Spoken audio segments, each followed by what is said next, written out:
Mi yerno y su familia enloquecieron cuando supieron que mi hija estaba embarazada de una niña. La echaron de la casa, llamándola mujer inútil. Yo la recibí y cuidé de ella.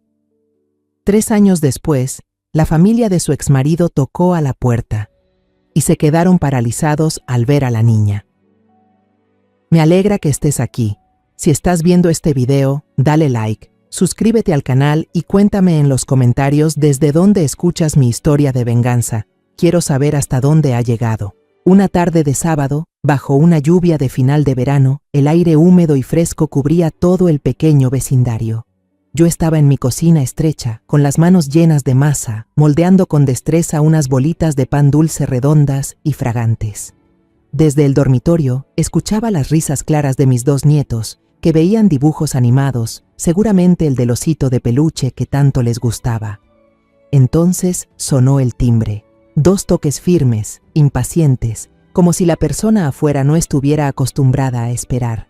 Me detuve, con los dedos aún cubiertos de masa, inmóvil por un instante. El corazón empezó a latir más rápido. Una mala corazonada se coló dentro de mí. Me limpié las manos en el viejo delantal gastado y caminé hacia la puerta, con los pies pesados, como si ya supiera lo que me esperaba. Abrí la puerta. Bajo el alero, un Mercedes negro y reluciente estaba estacionado justo frente al portón, un lujo que en este barrio nunca se había visto. Frente a mí estaba Julián, mi exyerno, la persona que menos quería volver a ver. Llevaba un traje caro, aunque algo arrugado, el cabello húmedo, pegado por la lluvia, y unas gotas resbalando por sus mejillas hundidas le daban un aire muy distinto al del hombre elegante que había sido. Sus ojos estaban bajos, incapaces de mirarme de frente.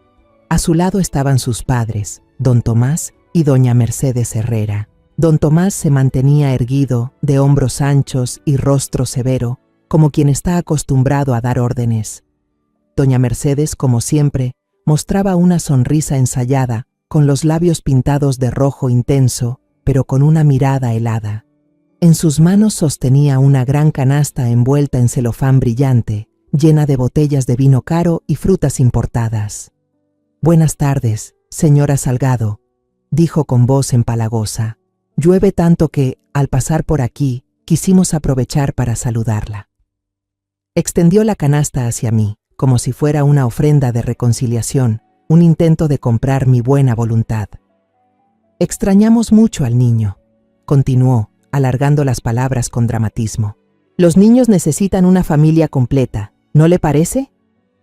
Sus palabras fueron como un cuchillo, afilado y frío, aunque envuelto en miel. Miré la canasta y luego sus ojos. Sentí un nudo en el pecho. Sabía que no habían venido por cariño. No acepté la canasta. Retrocedí un paso, abrí más la puerta y mantuve una expresión serena, aunque por dentro todo temblaba. «Pasen, por favor. Afuera está lloviendo», dije con tono neutro, como si recibiera a simples visitantes. Entraron, y el sonido de sus pasos resonó sobre el suelo de madera vieja. Sus miradas recorrieron la pequeña sala, donde los juguetes de los niños estaban regados por las sillas y el piso. Pude notar el juicio en los ojos de doña Mercedes, comparando mi casa sencilla con su mansión ostentosa. Don Tomás se sentó en el sofá, rígido, sin relajarse un instante. Julián permanecía de pie, con la vista fija en el suelo, como si quisiera desaparecer. Fui a la cocina y serví 3 tazas de té de manzanilla. Las coloqué sobre la mesa, intentando que no se me notara el temblor en las manos. Doña Mercedes retomó su papel, con voz dulce pero calculada. «Sabemos que cometimos errores, pero en estos 3 años no hemos tenido una noche de descanso. Solo queremos compensar a nuestro nieto», pronunció «nieto» con un énfasis intencionado, como una flecha directa al corazón. Sabía que habían escuchado los rumores, que ya sabían de Mateo, pero no conocían toda la verdad, y yo no pensaba permitir que lograran lo que querían tan fácilmente. Sonreí levemente, una sonrisa sin calidez alguna, solo para ocultar el desprecio que crecía dentro de mí. Sin responderle a esa mujer, me di la vuelta y entré a la casa, llamando lo suficientemente alto para que Andrea, mi hija, me escuchara. «Andrea», Trae a la niña para saludar a tus abuelos. En mi voz había una firmeza que no sabía que tenía, como si me estuviera preparando para una batalla. Desde la habitación interior se oyeron unos ruidos, y luego la puerta del dormitorio se abrió. Andrea salió con el rostro sereno pero decidido, como alguien que ha pasado por demasiado dolor, como para seguir sintiendo miedo. En sus brazos llevaba a Alma, mi nieta, vestida con un pijama rosa con dibujos de conejitos. Su cabello rubio oscuro, ligeramente rizado, era igual al de Julián, pero sus ojos negros brillantes los había heredado de su madre. Alma bostezó, abrazándose al cuello de Andrea, sin tener idea de la tensión que llenaba la habitación. Los 3 miembros de la familia Herrera se quedaron petrificados. La sonrisa de Mercedes se congeló en su rostro, como si acabara de recibir una bofetada. Julián levantó la cabeza de golpe, con los ojos muy abiertos y los labios temblando sin poder articular palabra. Tomás, siempre tan sereno, tampoco pudo disimular su desconcierto. Su voz sonó quebrada, como si no creyera lo que veía. ¿Qué significa esto? ¿Es una niña? Me quedé allí, en silencio, mirándolos directamente a los ojos. Los dejé hundirse en sus propias conjeturas. 3 años atrás, el día en que Andrea se puso aquel vestido de novia blanco como la nieve, creí que por fin la vida de mi hija había encontrado un puerto seguro. Estaba allí, en el jardín espléndido de los Herrera, donde las luces amarillas colgaban de los árboles, brillando como en un sueño. Rosas blancas y orquídeas adornaban el lugar, su fragancia dulce flotando en el aire. Tomé la mano de mi hija y la conduje por el sendero de grava blanca hacia el altar, en lugar de su padre ya fallecido. El vestido de Andrea rozaba suavemente el suelo, con una cola larga y elegante como una nube. Ella me miró con los ojos relucientes de felicidad. Al entregarla a Julián, susurré con la voz entrecortada por la emoción: «Sean muy felices los dos». Julián, con su traje negro impecable, me miró con sinceridad y asintió con firmeza, como si hiciera un juramento. Le creí que él protegería a mi hija, como mi esposo me había protegido a mí en vida. Los primeros meses después de la boda, todo parecía perfecto. Cada fin de semana, Julián conducía su reluciente coche y llevaba a Andrea a visitarme. Traía bolsas llenas de regalos, pasteles de una panadería famosa, frutas frescas importadas, e incluso una vez una botella de vino que dijo ser especial, de Francia. Reía, hablaba con entusiasmo, contaba sobre los negocios de su familia y los viajes que hacía con Andrea a lugares con los que yo solo podía soñar. «No se preocupe, madre, Andrea ahora es mi princesa», solía decir con orgullo en la voz. Miraba a mi hija y la veía sonreír radiante, con las mejillas sonrosadas. Pensé que la vida por fin le sonreía, compensando los años difíciles en aquella casita donde solo estábamos las dos, apoyándonos mutuamente tras la muerte de su padre. A veces Andrea me hablaba de su suegra, Mercedes, con cierta cautela. «Mi suegra es exigente, pero no mala, mamá», decía con suavidad, intentando tranquilizarme. «Solo insiste mucho en que tengo que darle a esta familia un hijo varón para continuar el linaje».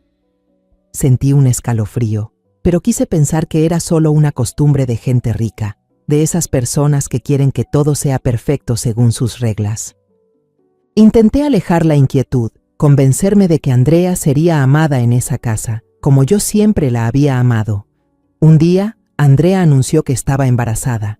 Recuerdo perfectamente ese momento. Estaba sentada en el porche, tomando una taza de té de manzanilla.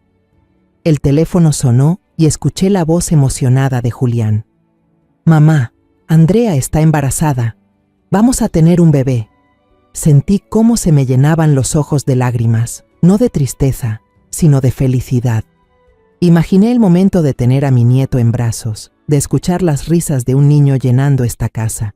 La familia Herrera organizó una fiesta para celebrarlo y me invitaron. La mansión estaba iluminada, los sirvientes iban y venían sin parar, y sobre la mesa había platos que nunca había visto en mi vida. Doña Mercedes levantó su copa de vino, sonrió con orgullo y declaró: «Este será el orgullo de la familia Herrera». Me senté allí, sintiéndome fuera de lugar entre tanto lujo, pero con el corazón cálido. Sin embargo, esa felicidad no duró mucho. Una tarde, mientras barría el patio, el teléfono volvió a sonar. Era Andrea. Su voz temblaba, muy distinta a la alegre de siempre. «Mamá», dijo, con un hilo de voz a punto de romperse. «Acabo de salir del ultrasonido. El doctor dijo que es una niña». No alcancé a responder.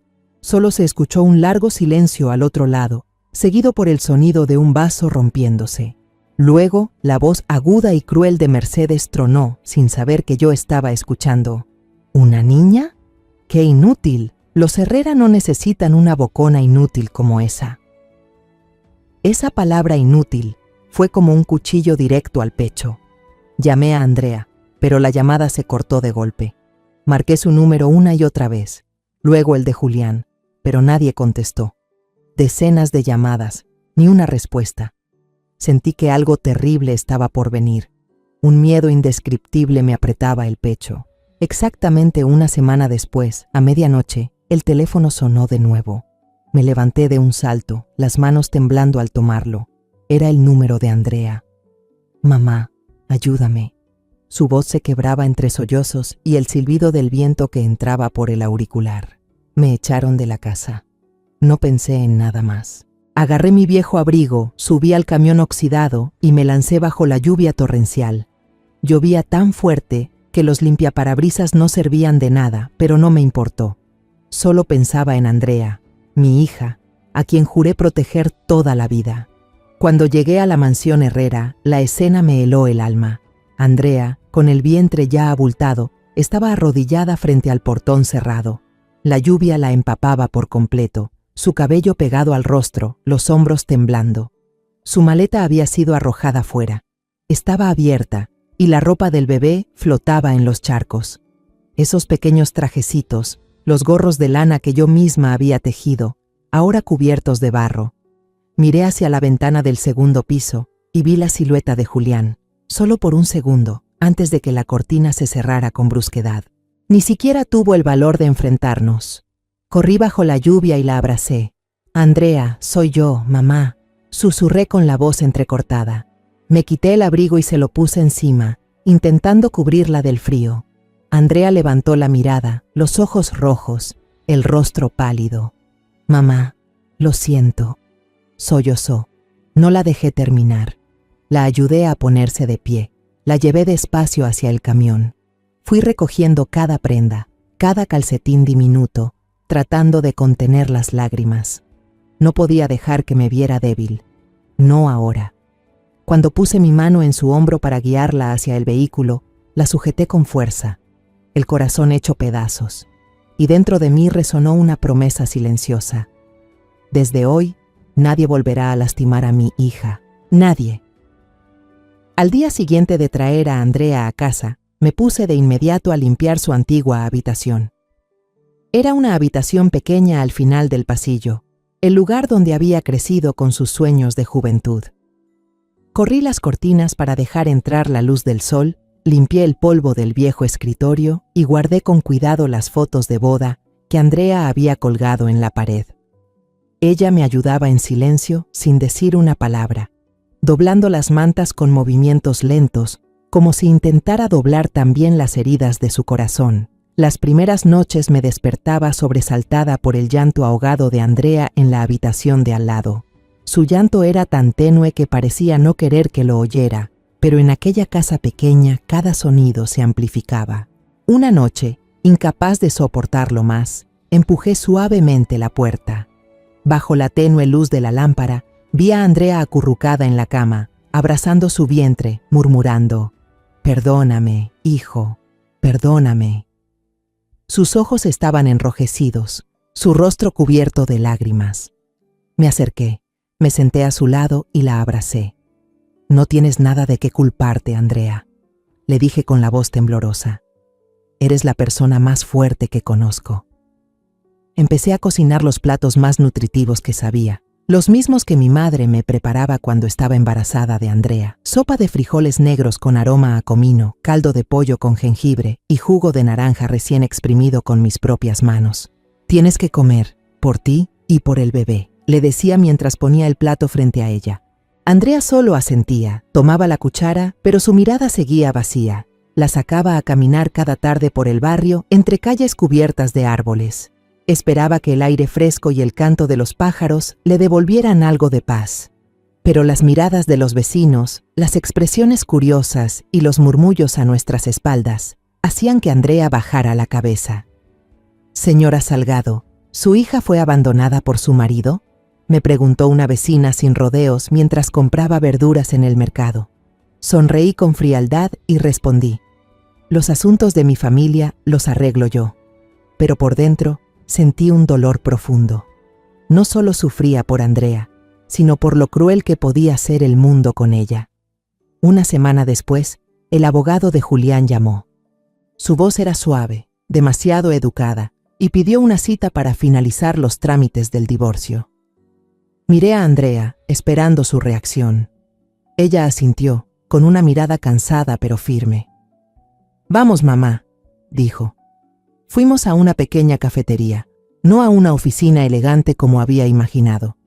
Las mesas eran de madera vieja, el olor a café tostado impregnaba el aire y una lámpara colgante iluminaba tenuemente el lugar, como una burla silenciosa. Julián apareció con la mirada fría, sin dirigir una sola mirada a Andrea. Se sentó frente a nosotras, junto al abogado, como si solo hubiera ido a cerrar un trato. Puso sobre la mesa un cheque, con una cifra tan alta que me dejó sin aliento. Empujó el papel hacia Andrea y dijo con voz monótona: «Tómalo y no vuelvas a aparecer frente a mí». Miré a mi hija, esperando ver qué haría. Andrea observó el cheque y luego levantó la vista, mirándolo fijamente a los ojos. Por primera vez, su mirada no tembló ni mostró miedo. «No necesito tu dinero», dijo con voz clara y firme. Empujó el cheque de vuelta con un gesto decidido, como quien marca un final. Julián sonrió con desprecio, una mueca cargada de arrogancia. Firmó los papeles del divorcio con un trazo fuerte, seco, como queriendo borrar a Andrea de su vida. Antes de irse, dijo con voz helada: «Yo no tengo ningún hijo. Ese bebé nunca existió para mí». Sus palabras fueron el último golpe, cortando cualquier esperanza que pudiera quedar en el corazón de Andrea. Le tomé la mano debajo de la mesa, intentando que no me viera llorar. Unos meses después, en una noche de tormenta, mientras Andrea y yo doblábamos la ropita de bebé que había preparado con tanto cuidado, de pronto ella soltó un grito, llevándose las manos al vientre. «Mamá, me duele mucho», susurró, con el rostro pálido como la cera. Me asusté al ver que había roto fuente, un mes antes de lo previsto. Llamé a la ambulancia de inmediato, pero la voz al otro lado de la línea me dijo que la tormenta había derribado árboles y bloqueado las carreteras. No había tiempo que perder. Cargué a Andrea en mi vieja camioneta y me lancé a través de la cortina de lluvia. El agua llegaba a media rueda, el viento silbaba contra los cristales, pero no sentía miedo. Solo pensaba en una cosa: llevar a mi hija a un lugar seguro. El centro de salud del pueblo era pequeño y carecía de todo. Solo había un médico anciano, de cabello completamente blanco, y 2 enfermeras jóvenes con miradas preocupadas. La sala de partos era sencilla, con un fuerte olor a desinfectante. Andrea se retorcía de dolor, aferrando mi mano, sus uñas clavándose en mi piel. Yo me quedé a su lado, susurrando: «Aguanta, hija, mamá está aquí contigo». Después de horas interminables, se escuchó el primer llanto, claro y fuerte. Una de las enfermeras exclamó: «Es una niña sana». Suspiré aliviada, con lágrimas rodando por mis mejillas. Andrea, agotada, sonrió débilmente, sus ojos brillando de felicidad. Le tomé la mano, sintiendo que el peso del mundo desaparecía. Pero entonces el médico frunció el ceño. Volvió a poner el estetoscopio sobre el vientre de Andrea, notando que aún no había bajado mucho. Levantó la vista, sorprendido. «Esperen, esto no ha terminado. Hay otro bebé». La sala quedó en silencio. Me quedé inmóvil, sin poder creerlo. 15 minutos después, otro llanto rompió el aire, más fuerte, más vibrante. El médico alzó al bebé con la voz temblorosa. Dios mío, es un niño. Ha tenido mellizos, un niño y una niña. Abracé a mis 2 nietos, abrumada por una mezcla de alegría y tristeza. Miré a Andrea, que sonreía en medio del agotamiento, y supe que habíamos superado la prueba más dura. Días después, cuando Andrea y los bebés ya estaban fuera de peligro, fui al hospital privado donde ella se había hecho la ecografía. Pedí ver al médico que había leído los resultados. Era un hombre de mediana edad con gesto tenso. Explicó con tono mecánico. El embarazo aún era temprano. Es posible que el niño estuviera oculto detrás de la niña y por eso no apareció en la ecografía. Su explicación no me convenció. Sabía que algo no cuadraba, pero decidí no insistir. En su lugar, tomé una decisión. Mateo, el niño, sería nuestro secreto. El mundo allá afuera, esa gente como los Herrera, había rechazado a un bebé solo por su género. No merecían saber de la existencia de Mateo. Miré a Andrea, a mis 2 nietos y me prometí, los criaremos con amor, lejos de la falsedad y la crueldad de esa familia. Nunca pensé que los Herrera se atreverían a volver a tocar mi puerta. Después de todo lo que hicieron, aquella noche de lluvia cuando echaron a mi hija de su casa como si fuera basura, creí que habían cortado todo lazo para siempre. Pero estaba equivocada. En realidad, nunca dejaron de vigilarnos, esperando el momento. Y ahora, al oír rumores sobre los mellizos, aparecieron frente a mi casa, trayendo consigo su hipocresía y su codicia al descubierto. Después de que Andrea sacó a la pequeña Alma, los 3 miembros de la familia Herrera se quedaron inmóviles en el sofá. El aire en la pequeña sala de estar de mi casa se volvió denso, como si la presencia de ellos hubiera absorbido todo el oxígeno. Alma, con su pijama rosa de conejito, bostezó y se frotó los ojos, sin tener idea de las miradas frías que se posaban sobre ella. Andrea estaba de pie, sosteniendo a la niña con fuerza. Su rostro sereno, pero su mirada afilada como una cuchilla. Sabía que había aprendido a ocultar el dolor, aunque podía sentir su temblor interior en la forma en que apretaba a Alma contra su pecho. La primera en romper el silencio fue doña Mercedes. Forzó una sonrisa torcida. Sus labios pintados de rojo temblaban, tratando de mantener una apariencia perfecta. «Ah, una niña», dijo con un tono vacilante, falto de sinceridad. ¡Qué adorable! Pero sus ojos no se quedaron en Alma mucho tiempo. Pasaron rápidamente hacia la puerta del fondo, de donde aún se escuchaban las voces de los dibujos animados. Luego me miró directamente, con una voz dulce pero cortante. Pero escuchamos que Andrea tuvo gemelos. «¿Dónde está el niño, señora Salgado?» Sentí el corazón encogerse, pero mantuve la calma. Dejé la taza de té de manzanilla sobre la mesa, despacio, alargando el momento para disimular la rabia que hervía en mi interior. ¿Gemelos? Fruncí el ceño, fingiendo sorpresa. ¿Quién les dijo eso? Debe haber un malentendido. Miré a Andrea y luego a Alma, y con voz suave, llena de ternura, respondí. Mi hija solo tiene esta niña, ¿verdad, hija? Recalqué la palabra una, como si quisiera dejar claro que Alma era todo lo que ellos debían saber. Andrea entendió de inmediato. Apretó con fuerza a Alma y asintió sin decir palabra. Su mirada, fría como el hielo, se clavó en los 3 frente a ella sin un ápice de vacilación. La paciencia de Julián parecía agotarse. Se levantó de golpe, comenzó a caminar de un lado a otro por la sala. Sus zapatos de cuero brillante hacían crujir el suelo de madera. «¡Maldita sea!», soltó con frustración. «Todo este viaje para nada». Se detuvo, me miró, luego miró a Andrea, con una mezcla de enojo y decepción en los ojos. Don Tomás, siempre tan correcto, perdió también su máscara de cortesía. Golpeó la mesa con la mano. El sonido fue leve, pero suficiente para que Alma se sobresaltara y se refugiara más en el pecho de su madre.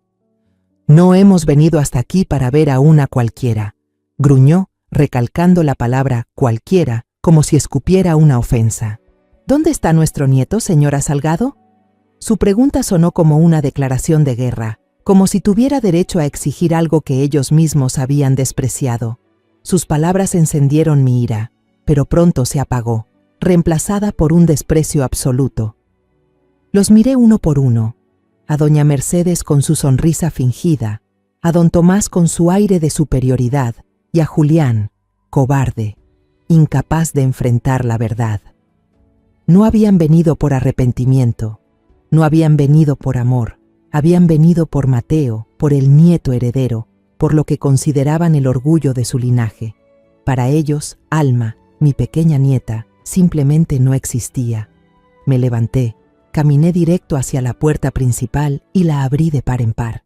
El aire frío entró, trayendo consigo el resto de la lluvia. Me giré hacia ellos y dije con voz tranquila pero firme: si ustedes han venido solo a buscar al nieto legítimo, lo siento, se han equivocado de casa. Aquí solo hay niños que son amados. Levanté el mentón hacia la salida y añadí sin titubear: pueden irse. La señora Mercedes se puso roja de furia. Se levantó de golpe, me señaló con el dedo y gritó, temblando de rabia: «Usted, ¿cómo se atreve?». Pero yo no me moví. La miré directo a los ojos y respondí con voz serena: «Me atrevo. Esta es mi casa y no doy la bienvenida a quienes tratan a sus nietos como mercancía». Mis palabras cayeron como una muralla de acero entre nosotros. Vi la confusión en los ojos de la señora Mercedes, la impotencia en los de don Tomás. Pero Julián, él solo se quedó quieto, mirando a Andrea y a Alma. Por un momento, percibí un destello de remordimiento en su mirada, como si recordara lo que había perdido. Pero esa luz se apagó enseguida con la mirada helada de su padre. Se marcharon cabizbajos, dejando la canasta de regalos sin abrir. Cerré la puerta de golpe. El sonido seco resonó como una declaración final. Andrea estaba detrás de mí, abrazando a Alma, y sus hombros temblaban. Me giré y las abracé a ambas, sintiendo el calor del cuerpecito de Alma y los latidos acelerados de Andrea. «Mamá», murmuró la joven con voz entrecortada. «No tengas miedo, hija», le dije con firmeza, aunque por dentro aún estaba temblando. «No dejaré que vuelvan a hacerles daño, ni a ti ni a los niños». Las semanas siguientes a la visita de los Herrera pasaron en una calma falsa. Mi pequeña casa seguía llena de las risas de Alma y Mateo, pero no podía quitarme de encima una sensación de inquietud. Me volví más precavida. Ya no dejaba a los niños jugar afuera como antes. Cada vez que los llevaba al patio, miraba alrededor, buscando si había alguien observando desde lejos. No quería que notaran mi miedo, pero cada vez que un coche pasaba frente a la casa, mi corazón se encogía. Una tarde, mientras remendaba el suéter roto de Mateo, doña Carmen, mi vecina amable, llamó a la puerta con un plato de pan de plátano recién hecho. Se sentó, dio un sorbo a su té y comentó sin pensar: «Estos días hay un hombre extraño rondando la esquina, preguntando por su casa, doña Salgado». Habló con curiosidad, sin mala intención, pero sus palabras me atravesaron como una aguja. «¿Qué preguntó?», dije intentando sonar tranquila, aunque mis manos apretaban la aguja. Doña Carmen se encogió de hombros. «Preguntó dónde vivía usted, cuántos vivían aquí y también por los niños.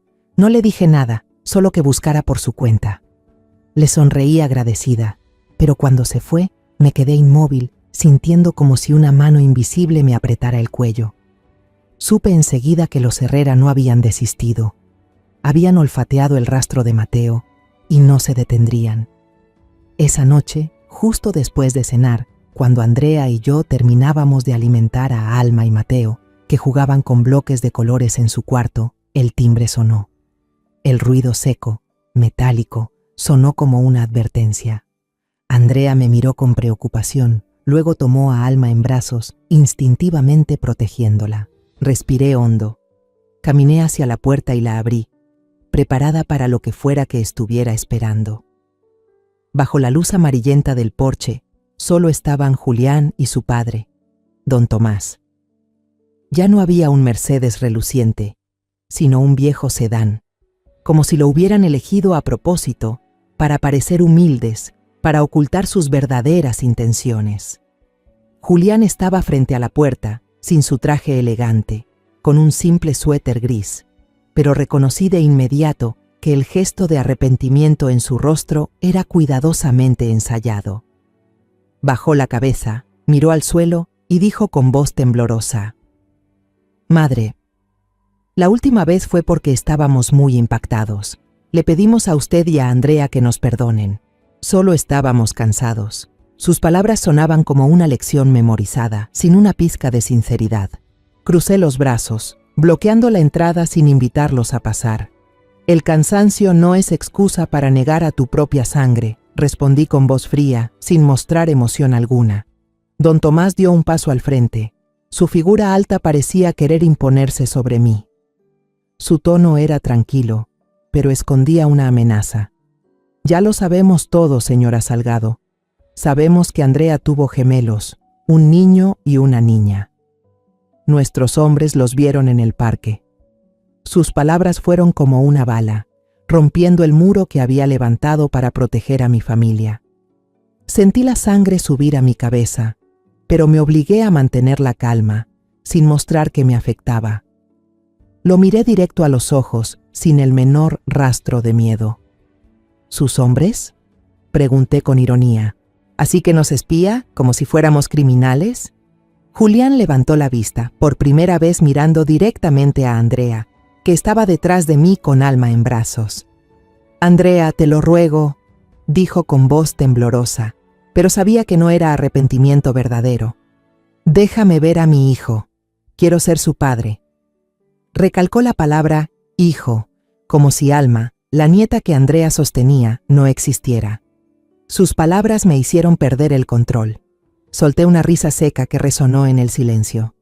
«¿Ser padre?», dije con tono cortante. «Renunciaste a ese derecho hace 3 años, cuando dejaste que mi hija se arrodillara bajo la lluvia, cuando dijiste que el bebé que llevaba en el vientre nunca existió». Di un paso al frente, pronunciando cada palabra con firmeza.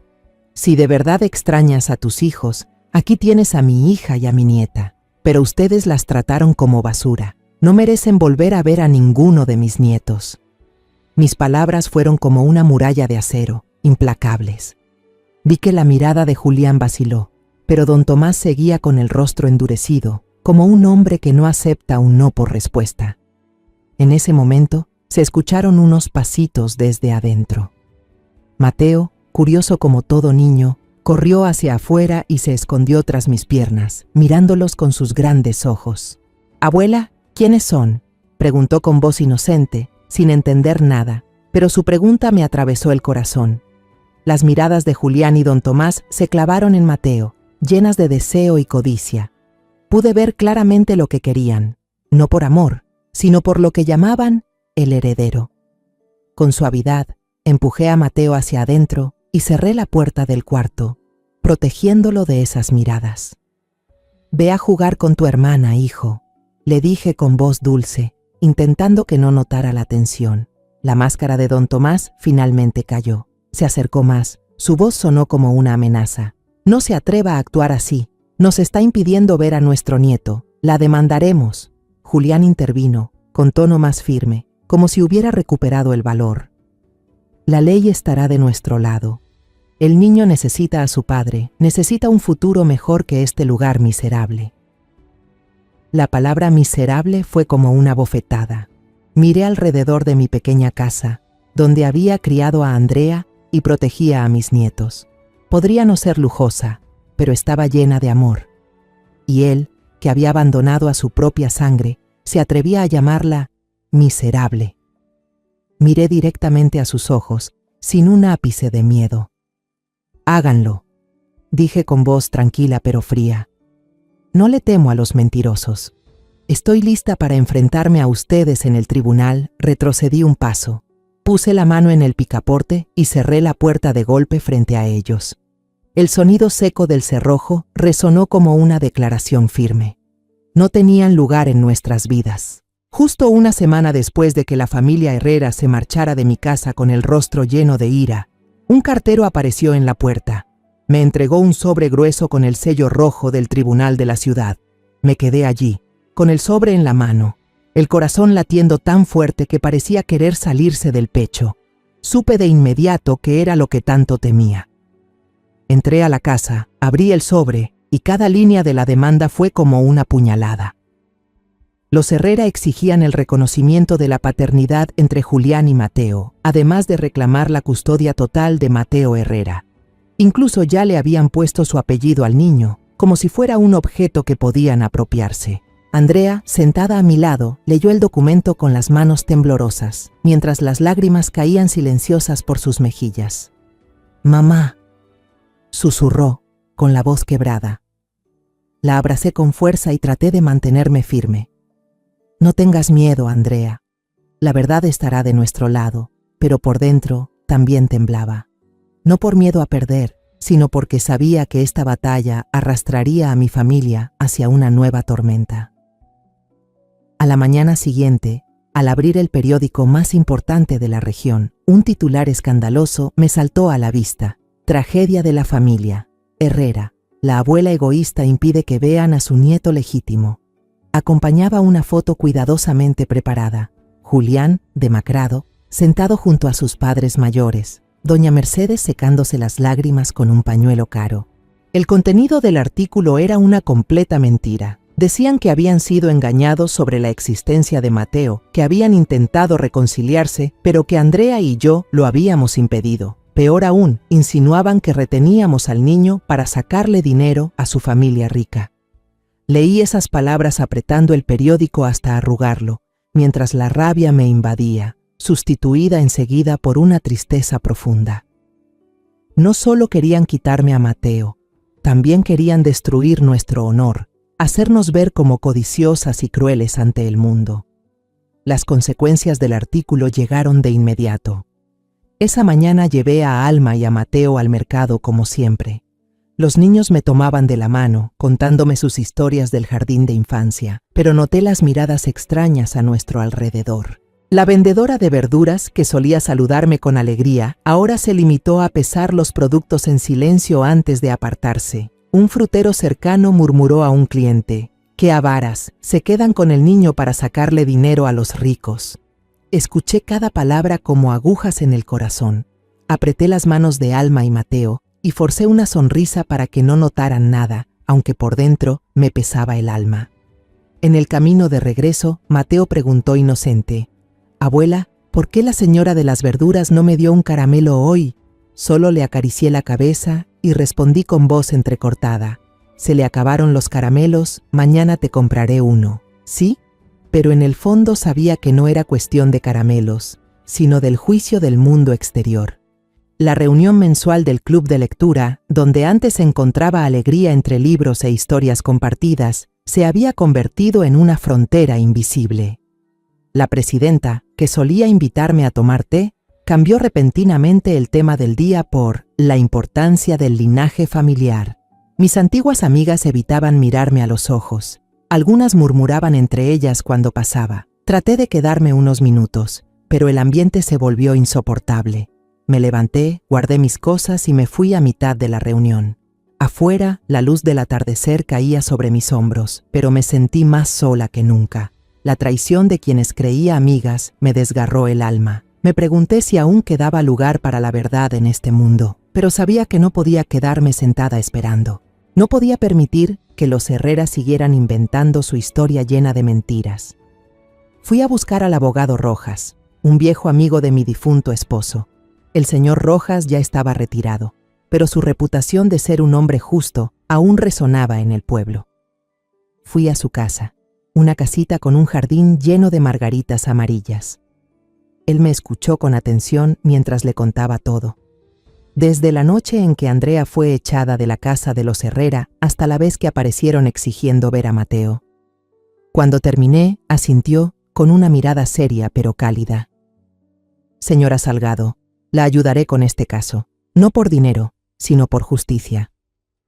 Sus palabras fueron como un rayo de luz en medio de la oscuridad, y sentí que ya no estaba sola. Empezamos a reunir las pruebas. Regresé a casa y abrí una vieja caja de madera que guardaba en el armario, donde conservo los recuerdos de familia. Dentro estaba el expediente del divorcio de Andrea, con el documento firmado por Julián. donde él renunciaba voluntariamente a todos los derechos y responsabilidades sobre el hijo que estaba por nacer. También encontré una hoja amarillenta que Julián había escrito con rabia, lanzándosela a Andrea junto con un cheque, donde decía con crueldad: «No quiero tener nada que ver contigo ni con ese niño». Cada vez que leía esa frase, sentía un dolor profundo, pero también sabía que era nuestra mejor arma. Además, preparé los documentos que demostraban que durante 3 años, Andrea y yo habíamos cubierto todos los gastos para criar a los niños: leche, pañales, consultas médicas. Ni un solo peso vino de los Herrera. Cada recibo, cada factura, era una prueba de nuestra fortaleza, y los guardé todos en una carpeta gruesa.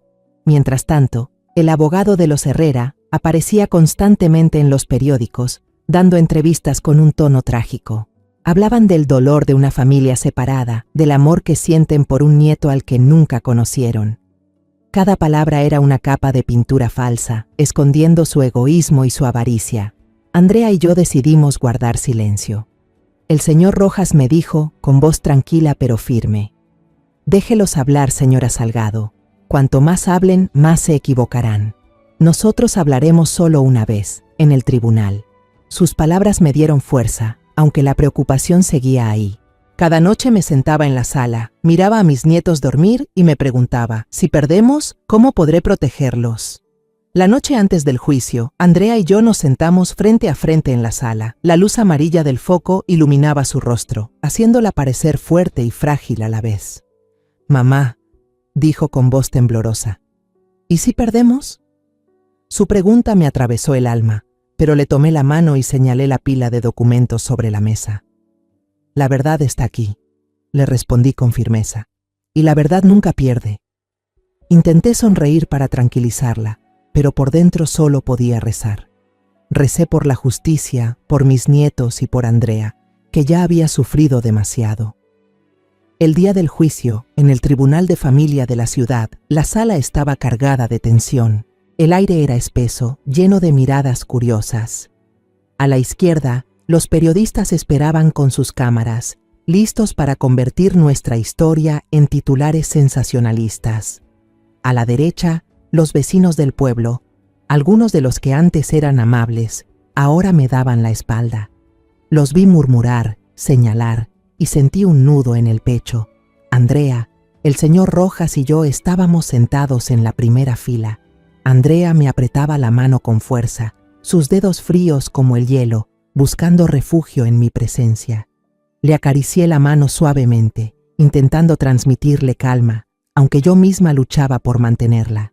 Al otro lado, la familia Herrera estaba sentada con la espalda recta, como estatuas frías. Julián llevaba su traje más caro, pero su rostro estaba pálido y sus ojos vacíos, como si intentara ocultar su inquietud.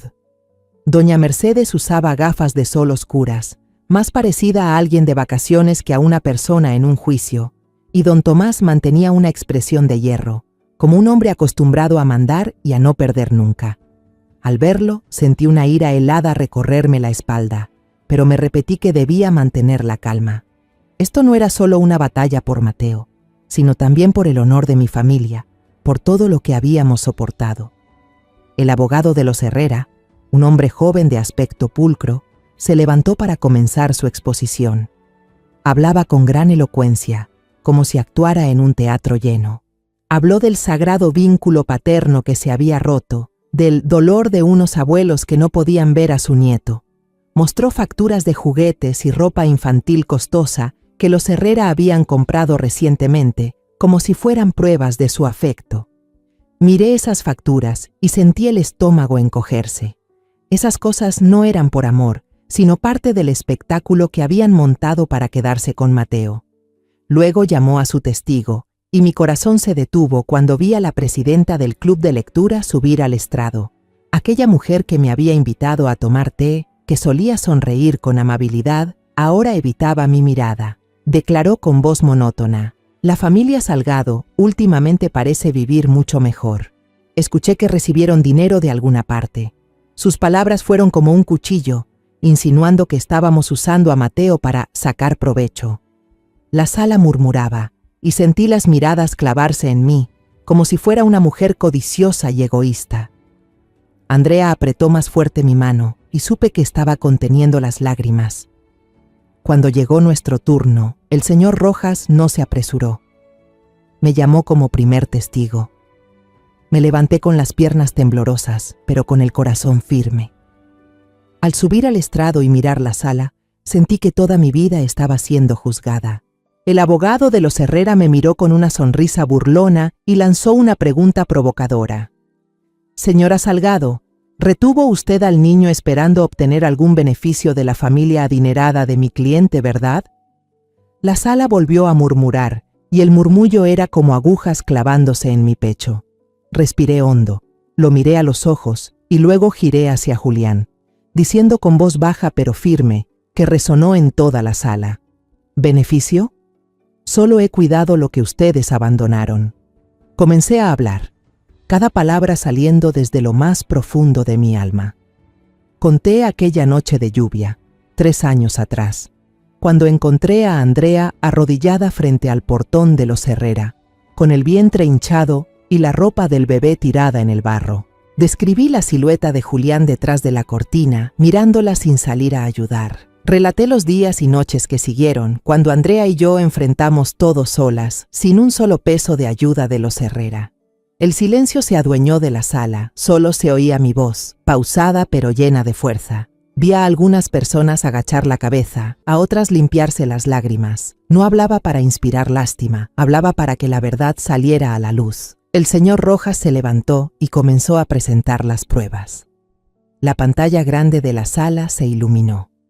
Primero, leyó en voz alta la cláusula del acta de divorcio, donde Julián firmó renunciando voluntariamente a todos los derechos y responsabilidades sobre el hijo por nacer. La jueza, una mujer de mediana edad con mirada severa, le pidió a Julián confirmar la firma. Él murmuró, apenas audible, «Sí, es mía». La sala entera exclamó, y vi cómo su rostro se tornaba aún más pálido. Luego, el señor Rojas presentó la carta original escrita a mano por Julián ante el juez y proyectó la imagen en la pantalla. La frase «No quiero tener nada que ver contigo ni con el bebé» apareció claramente, como una cuchillada que rompía la farsa de la familia Herrera. Un murmullo de asombro recorrió la sala. Los periodistas comenzaron a tomar fotos sin parar. Miré a Julián. Tenía la cabeza agachada y las manos apretadas sobre el brazo de la silla. La señora Mercedes se quitó las gafas oscuras, con la mirada llena de pánico, mientras que don Tomás permanecía inmóvil, como si intentara conservar el último resto de orgullo. Finalmente, el señor Rojas abrió el expediente antiguo y señaló que había constancia de que Andrea fue expulsada de la casa estando embarazada y que los Herrera solo pagaron una pequeña suma de dinero para silenciar el asunto. Su voz se volvió firme. Ellos no negaron sus actos, señoría. Solo pagaron para esconderlos. Sus palabras cayeron como un golpe, dejando al abogado de los Herrera sin respuestas. Intentó defenderse, buscando argumentos enredados, pero todo resultó inútil ante las pruebas tan evidentes. La jueza miró directamente a la familia Herrera, con una expresión severa pero justa. Este juicio no trata sobre la paternidad, sino sobre el honor y la responsabilidad, dijo con voz resonante. Está claro que ustedes abandonaron a ese niño hace 3 años. Golpeó con fuerza el mazo sobre la mesa, el sonido seco marcando la sentencia final. El tribunal rechaza la demanda del señor Julián Herrera. La custodia legal de los menores Mateo y Alma Salgado pertenece exclusivamente a su madre, la señora Andrea Salgado, y a su abuela.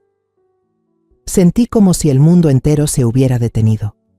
Andrea me abrazó con fuerza, las lágrimas corriendo por sus mejillas. La abracé de vuelta, sintiendo el calor y el alivio que emanaban de ambas.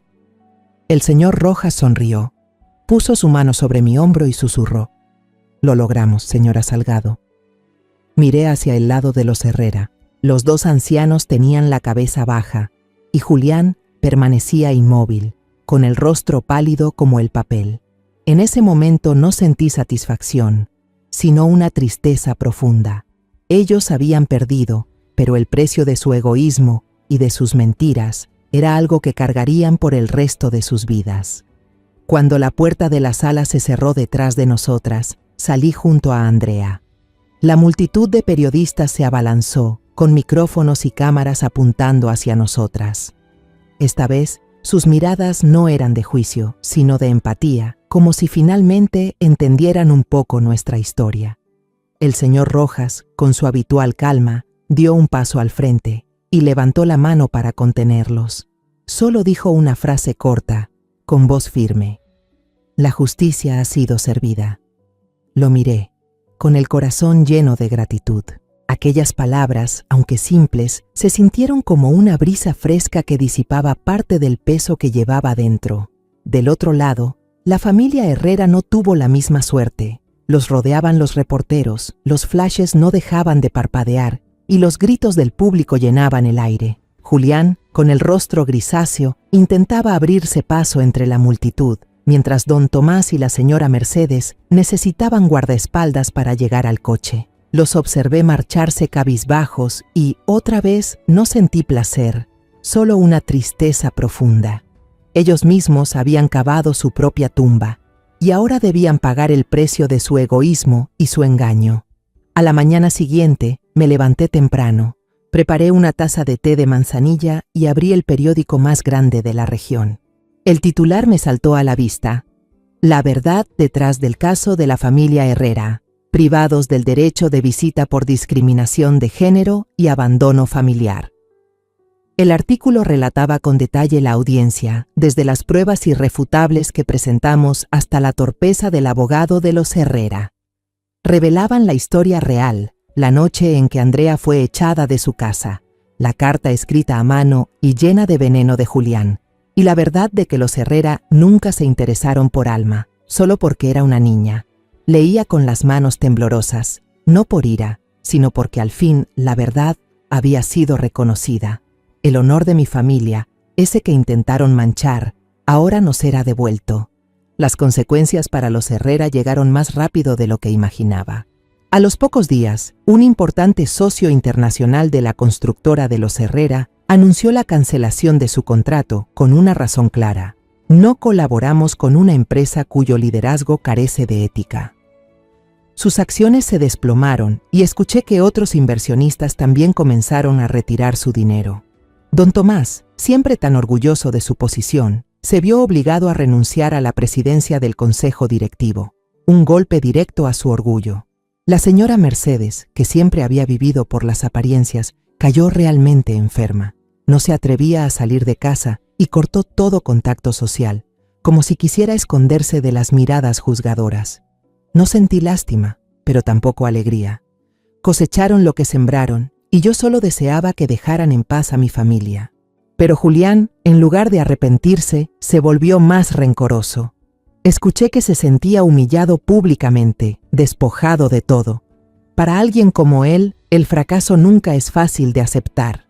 Meses después, la alta sociedad murmuraba la noticia: el empresario Julián Herrera se compromete con la señorita Valeria Ledesma, hija única del presidente del Banco Nacional. Su boda fue fastuosa, 10 veces más lujosa que la que tuvo con Andrea. Las fotos en el periódico mostraban a un Julián elegante, junto a una novia radiante en un jardín lleno de flores y luces. Se decía que estaba intentando levantarse para demostrar que seguía siendo el ganador, que podía tener algo mejor.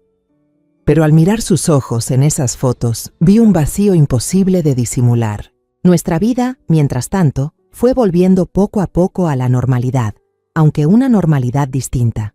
Una mañana, la señora Carmen, la vecina que me había advertido sobre los hombres sospechosos, llamó a mi puerta con un plato de pan de plátano. «Señora Salgado, lo siento», dijo con una mirada llena de culpa.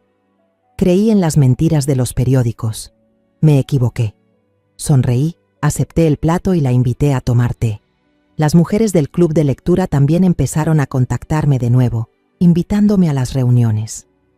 Una de ellas, la señora Rosa, incluso me envió una carta escrita a mano, diciéndome que se sentía avergonzada por haber dudado de mí. Leí la carta con alivio, aunque no sin cierta tristeza. El honor de mi familia había sido restaurado, pero las cicatrices de los días de juicio seguían allí, latentes en el corazón. Andrea, durante todo este tiempo, cambió. Ya no lloraba, ni guardaba rencor. Una tarde, mientras doblaba la ropa de Alma y Mateo, entró con un periódico donde aparecía la boda lujosa de Julián. Esperé alguna reacción, una lágrima, una palabra amarga, pero Andrea solo dobló el periódico con calma y lo dejó sobre la mesa. «Ya no me importa, mamá», dijo con una voz serena pero firme. «Él puede vivir la vida que quiera, pero yo tengo a Alma y a Mateo. Eso es suficiente». La miré y vi que la fuerza había reemplazado al dolor de antaño, y sentí un profundo orgullo en el pecho. Esa noche, mientras les leía un cuento a Alma y Mateo antes de dormir, miré de reojo el periódico que aún estaba sobre la mesa. La foto de boda de Julián y Valeria Ledesma brillaba bajo la luz, pero yo solo sonreí para mis adentros. Pensé, una persona que intenta demostrar que es feliz suele ser la más vacía por dentro. No lo pensé para burlarme de Julián, sino porque era una verdad que había aprendido con los años. La verdadera felicidad no está en lo que se muestra al mundo, sino en momentos como este, cuando me siento aquí, escuchando las risas de mis nietos y sintiendo el calor de mi familia. Han pasado 3 años desde el juicio, y nuestra vida ha encontrado un nuevo ritmo, aunque no siempre sea fácil. Andrea consiguió un trabajo de contadora a medio tiempo en una pequeña librería del centro del pueblo. No gana mucho, pero le alcanza para tener un ingreso propio y, lo más importante, recuperar su confianza. Veo cómo sus ojos brillan cada vez que habla de los nuevos libros que llegan o cuando ayuda a un cliente a encontrar su novela favorita. Esos momentos me dan paz, como si estuviera viendo cómo sana poco a poco las heridas que la familia Herrera dejó atrás. Mateo y Alma ya tienen 6 años y comenzaron la escuela primaria. Mateo es un niño inquieto, siempre corriendo por la casa, abrazando su balón de fútbol como si fuera un tesoro. Puede pasar todo el día jugando en el patio con los chicos del barrio, sonriente aunque esté empapado en sudor. Alma, en cambio, es más tranquila. Le gusta sentarse junto a la ventana y dibujar. Sus dibujos, llenos de margaritas, me llenan el corazón de una calidez difícil de explicar. Esos 2 niños son la alegría y la luz de esta casa. Cada noche, cuando se acurrucan a mi lado para escuchar un cuento o se ríen por alguna tontería, siento que todo lo vivido ha valido la pena. A veces todavía escucho rumores sobre la familia Herrera. Su empresa logró salir de la crisis gracias al apoyo de los Ledesma, pero nunca recuperaron el prestigio que alguna vez tuvieron. Don Tomás ahora es solo una sombra de sí mismo y casi no aparece en los eventos sociales. Doña Mercedes, que vivía pendiente de las apariencias, prácticamente desapareció de las fiestas de la alta sociedad. No pienso mucho en ellos, pero esas historias me llegan, como un recordatorio de que la justicia, aunque tarde, siempre encuentra su camino. Una noche de otoño, con el aire algo frío, estaba recogiendo la mesa después de cenar. Andrea revisaba las tareas de Alma y Mateo, sonriendo de vez en cuando Mateo le mostraba un ejercicio que la maestra había elogiado. La casa estaba en calma. Solo se oían las hojas de los cuadernos y los susurros de los niños. Entonces sonó el timbre. 2 golpes secos, como un cuchillo que corta el silencio. Mi corazón dio un salto, como si los recuerdos de los enfrentamientos con los Herrera volvieran de golpe. Andrea levantó la vista, con un brillo de preocupación. Respiré hondo, me limpié las manos en el delantal y fui a abrir la puerta. Bajo la luz amarillenta del porche, vi a Julián. Ya no era el mismo de hace 3 años, sin su traje elegante ni su mirada altiva. Llevaba un abrigo gastado, se veía delgado, con la barba crecida y el rostro demacrado. Las ojeras profundas hablaban de noches sin dormir. Estaba ahí, encogido, como un hombre derrotado por la vida. «Yo», murmuró con voz ronca, mirando al suelo, «no vengo a reclamar a los niños. Solo quiero pedir perdón». Me quedé en silencio, de pie frente a la puerta, sin invitarlo a pasar. Quería escuchar lo que iba a decir, pero dentro de mí ya no quedaba espacio para la confianza. Él respiró hondo y empezó a hablar, con una voz entrecortada, como si cada palabra le costara sacarla desde lo más profundo. Habló sobre su matrimonio con Valeria Ledesma, un contrato económico más que una historia de amor. Ella es hermosa, pero fría, dijo, con una sonrisa amarga. Siempre quiere controlar todo, siempre celosa de mi pasado. Dice que soy un fracasado porque no pude mantener a mis hijos. Contó que habían intentado todo tipo de tratamientos, dentro y fuera del país, pero después de 3 años seguían sin poder tener hijos. El médico dijo que el problema era de Valeria, pero la familia Herrera no se atrevía a enfrentarse a ella, ya que su empresa dependía del Banco Nacional, propiedad de su padre. Describió su lujosa mansión como una tumba fría, sin risas ni calor. Cada noche, dijo con la voz quebrada, me acuesto en una habitación vacía y escucho las risas de los niños. Imagino a Mateo y a Alma. Los imagino diciendo papá por primera vez, dando sus primeros pasos. Todo eso lo destruí con mis propias manos. Levantó la mirada con ojos suplicantes, las lágrimas corriendo por sus mejillas hundidas. Lo tuve todo en mis manos, dijo, y lo perdí por mi estupidez y la de mi familia. No espero ser perdonado, señora Salgado. Solo quiero verlos de lejos. Una sola vez sus palabras sonaban como una plegaria, pero no sentí compasión. No porque lo odiara, sino porque sabía que el perdón no me pertenecía a mí. Me di la vuelta hacia la casa y llamé suavemente. Andrea, hija, ven aquí. Andrea salió, aún con Alma en brazos. La niña miró a Julián sin expresión alguna. Su calma era más aterradora que cualquier enojo. Julián la observó, como un reo frente a su juez, con la cabeza baja. «¿Andrea?», murmuró, pero ella no lo dejó terminar. Andrea lo miró un largo momento antes de hablar, con voz tranquila y serena. «Ya te perdoné, Julián». Hace mucho tiempo él levantó la cabeza, con un destello de esperanza en los ojos, pero Andrea continuó con el mismo tono. «Pero te perdoné no para volver contigo, ni para que seas parte de la vida de mis hijos. Te perdoné para poder estar en paz conmigo misma». Sus palabras fueron como un corte limpio, sin rencor ni ira, solo la verdad dicha con sencillez. Luego dio un paso atrás, se paró junto a mí y abrazó a Alma con fuerza. «Vete», dijo Andrea, sin que su voz temblara. Julián se quedó quieto, como si quisiera decir algo más, pero la mirada de Andrea dejaba claro que ya no había nada que decir. Se dio la vuelta y se alejó bajo la luz tenue de la calle, su figura delgada perdiéndose poco a poco en la oscuridad. Después de aquella noche en que Julián apareció frente a mi casa, nunca volvió a molestarnos. Pero a veces, en las tardes de fin de semana, veía su viejo sedán estacionado al principio de la calle. Nunca tocaba la puerta, nunca pedía nada. Solo se quedaba allí, cerca de la cerca de madera, dejando algunas cosas, un coche a control remoto, un estuche de marcadores de colores o una caja de galletas que a Alma y Mateo les encantaban. Esos regalos siempre estaban envueltos con cuidado, acompañados de una pequeña nota escrita con letra temblorosa, para los niños. Mateo y Alma, con la inocencia de los niños, siempre corrían emocionados a recibir los regalos.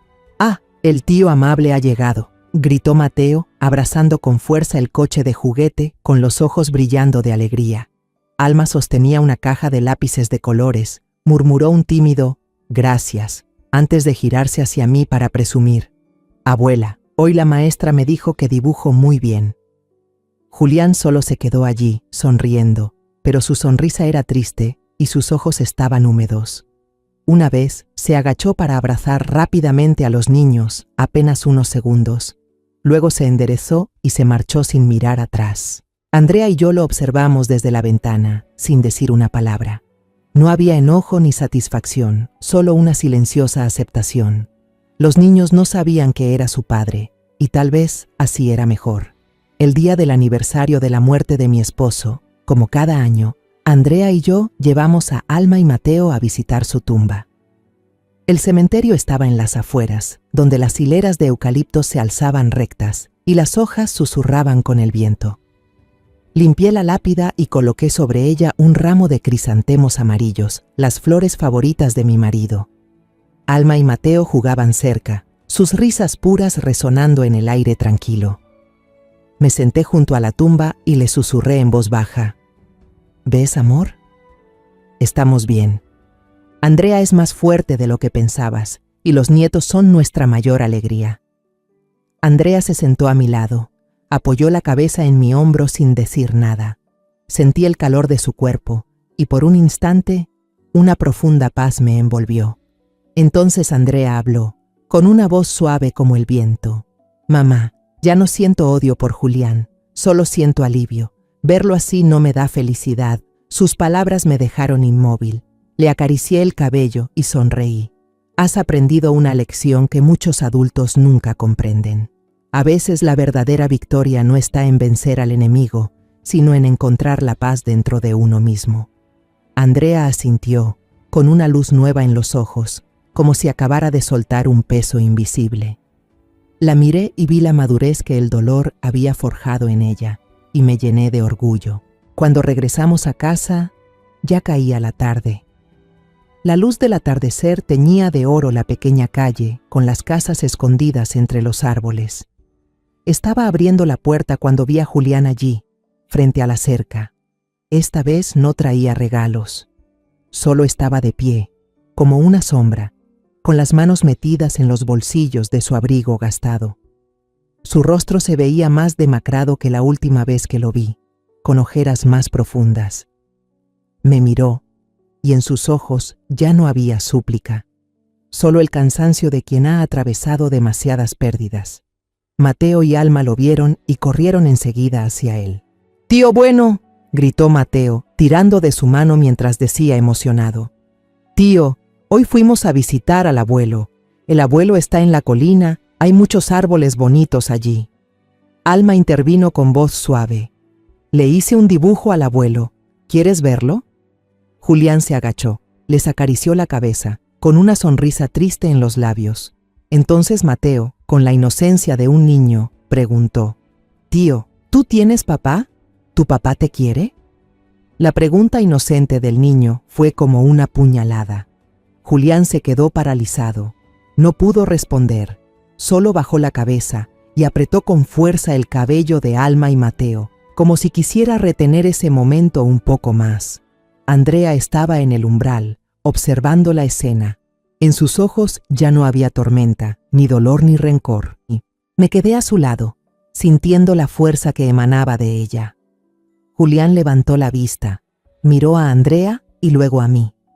Su mirada parecía querer decir algo, pero las palabras no salieron. Se dio la vuelta y se alejó. Su silueta delgada desapareció poco a poco entre los tonos del atardecer. Alma y Mateo corrieron a la casa, riendo y hablando sin parar sobre su día, como si la visita de ese hombre amable no hubiera sido más que un instante pasajero. Levanté la vista al cielo azul claro, donde unas aves regresaban a su nido. Sentí una paz extraña, como si toda la tormenta hubiera quedado atrás, dejando un silencio suave. No sabía qué nos deparaba el futuro. ¿Seguiría Julián viniendo cada fin de semana, mirando a sus hijos desde lejos? ¿Algún día Alma y Mateo descubrirían la verdad sobre su padre? No lo sé, pero sí sé algo con certeza. Hemos sobrevivido a la tormenta y encontrado nuestro propio refugio en la calma. Entré a la casa, vi a Andrea jugando con los niños y las risas llenaban el lugar. Sonreí, me senté junto a ellos y en mi corazón di gracias porque mi familia seguía unida, sin importar cómo cambiara el mundo afuera. Después de todo lo que hemos pasado, comprendí que la vida nunca es fácil para quienes eligen el camino correcto. Pero es en el dolor donde uno aprende lo que significa ser fuerte. Entendí que el verdadero amor no viene del prestigio, ni del dinero, ni del apellido, sino del sacrificio silencioso y del corazón que protege lo que es justo. La felicidad no está en las mansiones, sino en la sonrisa de los niños que crecen rodeados de amor. Perdonar no es debilidad, es liberarse de las cadenas del odio. No vencí con dinero ni poder, sino con la fe de que la verdad, tarde o temprano, siempre sale a la luz. Y lo más valioso que aprendí fue que, cuando una madre o una abuela se levanta para proteger a su familia, ningún poder en el mundo puede hacerla caer. La historia que acabas de escuchar ha cambiado los nombres y lugares para proteger la identidad de las personas involucradas. No la contamos para juzgar, sino con la esperanza de que alguien escuche y reflexione. ¿Cuántas madres están sufriendo en silencio dentro de su propio hogar? Me pregunto sinceramente, si tú estuvieras en mi lugar, ¿qué harías?